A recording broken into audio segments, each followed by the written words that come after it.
Live from the Scripps Studios, this is 10 News. The life of an 8-month-old baby boy tragically taken. Now his parents are behind bars suspected of murder. Good evening. I'm Steve Atkinson. And I'm Kimberly Hunt. 10 News reporter Matt Boone is joining us now live outside Rady Children's Hospital, where the child was rushed but died a day later. Matt. Kimberly, we still don't know all of the details, but what we do know is grotesque. That child was taken here to Rady Children's Hospital last weekend with severe injuries and did not survive. He was very happy. He had these bright blue eyes. He was always laughing. Baby Joel Rodriguez was 4 days away from his 8-month birthday when he was rushed to the hospital. I never saw anything that would cause me to think that something was wrong. This woman wished not to be identified, but says she was close to the parents, Joel Brownell and Jelena Rodriguez, who lived in La Mesa. They were always very happy, very loving, especially with the baby. Their lives, however, were not stable.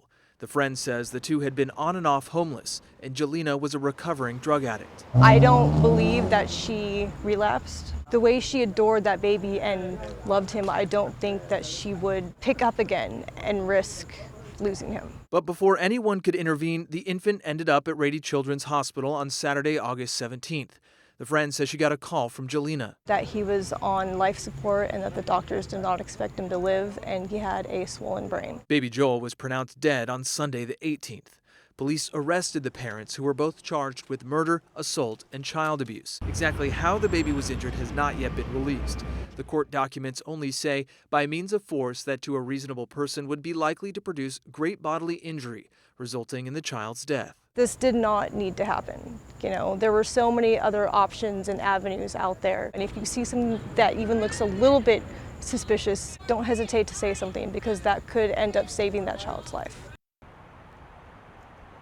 One of those options is a 24-hour hotline operated here in San Diego for suspected child abuse. That number is right here on your screen. You can call that at any time to report suspected abuse. As for those parents, they're due back in court on Friday. They're currently being held on $2 million bail.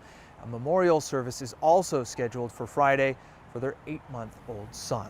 Reporting live tonight, Matt Boone, 10 News. All right, Matt, thank you. As soon as we find out more information on this still developing story, we will update you on our 10 News mobile app. There is a free version available in the App Store. Just search 10 News. Parents at Eastlake High School say they've had enough with a math teacher talking inappropriately to their children.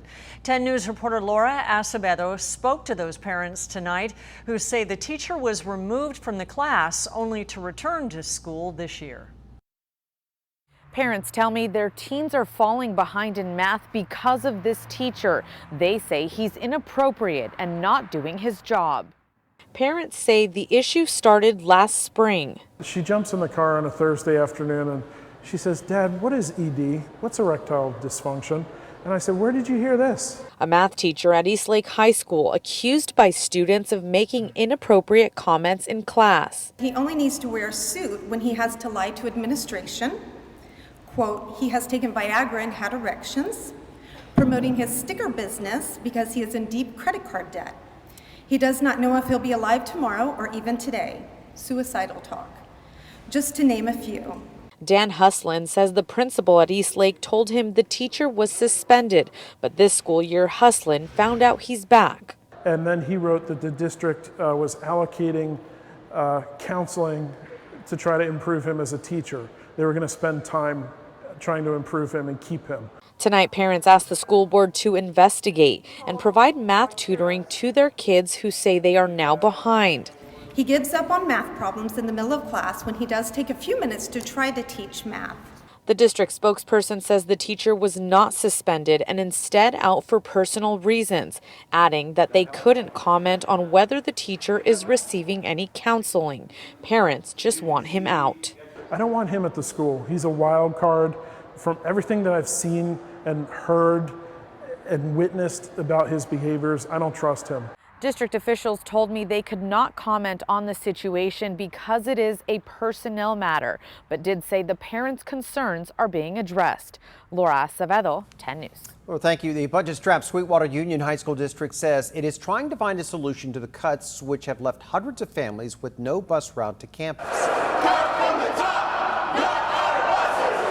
10 News crew was at the school board meeting when parents began that protest. Families at San Ysidro High were hit the hardest by those cuts. Many parents told us their kids now need to walk more than 3 miles each way. Tonight, the district told parents it was looking at a number of ways to help, but says bus service is too expensive to fully restore. A landmark court case against one of the biggest drug companies in the country. For the first time, a judge ruled that a pharmaceutical company helped cause the opioid crisis. The state of Oklahoma sued many of the drug companies, and only Johnson & Johnson refused to settle, taking the case to trial.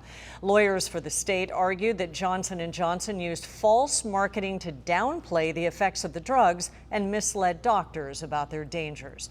The judge ordered the company to pay $572 million.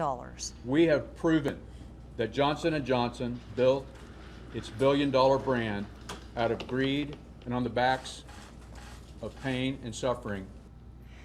Johnson & Johnson denies any wrongdoing, and the case could open the floodgates for more state lawsuits against Big Pharma. Police are sharing disturbing details in the death of a well-known New York City chef. 33-year-old Andre Zamperini was found dead at this hostel in Queens on August 21st.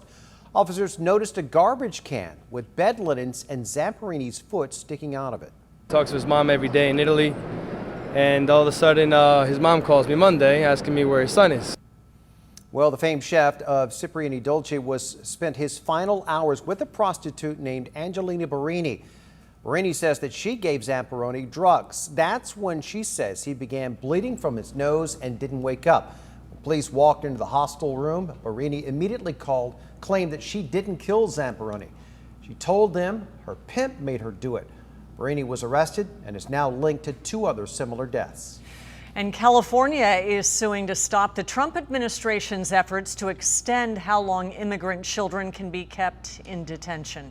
Under the so-called Flores Agreement, immigrant children can only be detained for 20 days.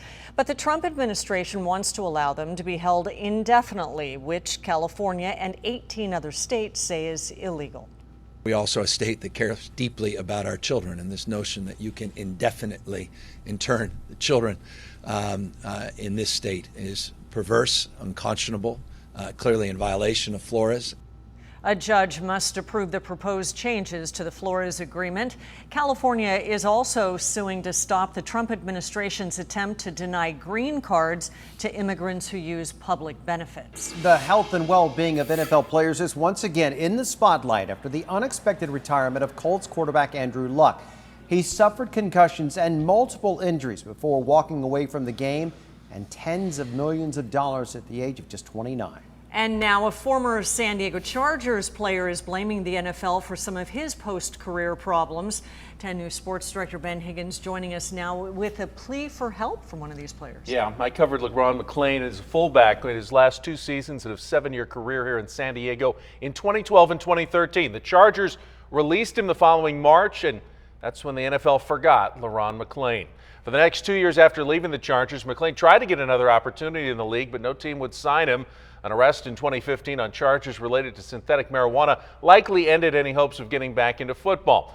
Over the weekend, McClain said a string of profanity-laced tweets claiming the NFL doesn't care about the well-being of players. I have to get my head checked. Playing fullback since high school, it takes too much to do anything. My brain is tired. NFL, I need some help with this. Dark times and it's showing. Help me, please. Since that tweet, many followers reached out with offers of help. McClain promised to keep on fighting, a battle shared by many former NFL players. I'm Ben Higgins, 10 News. Hope he gets the help he needs. Thank you, Ben. A line of powerful storms is moving through parts of the plains. A severe thunderstorm watch is now in effect in Oklahoma and Kansas.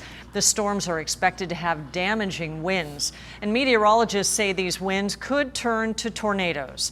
And these areas can also expect heavy rain leading to dangerous flash flooding. Happening now, hundreds of thousands of people in the Caribbean are preparing for what could be the first hurricane of the season. Tropical storm Dorian moved past Barbados tonight. People are stocking up on gas, bottled water, and other supplies. And meteorologists say that Dorian could reach hurricane strength by the time it nears Puerto Rico Wednesday.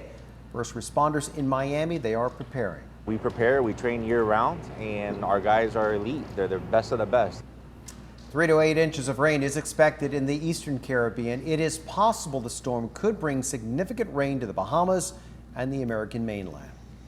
World leaders are demanding action as fire continues to swallow the Amazon rainforest. They agreed at Sunday's G7 summit to spend $20 million to battle the flames in South America. Well, the Amazon is often referred to as the lungs of the earth, producing more than 20% of the world's oxygen. The rainforest has been on fire for the past 3 weeks, scorching millions of acres. There are currently more than 25,000 active fires in the area. A fight between students near Montgomery High School. This happened on Friday after school. It caused traffic backups as drivers stopped to watch. Some even tried to stop the fight, which was caught on this cell phone video. It lasted, we're told, for more than 20 minutes before it finally broke up. Police showed up but didn't arrest anyone. The students involved, we're told, were juniors. This is the third fight around the school this year. Just makes us look bad. The whole students should give a good example about our school. A Sweetwater Union spokesperson says they do believe they have identified the 3 to 5 students involved and are mulling possible discipline. Part of the investigation will include determining the cause of the fight and addressing any issues campus-wide.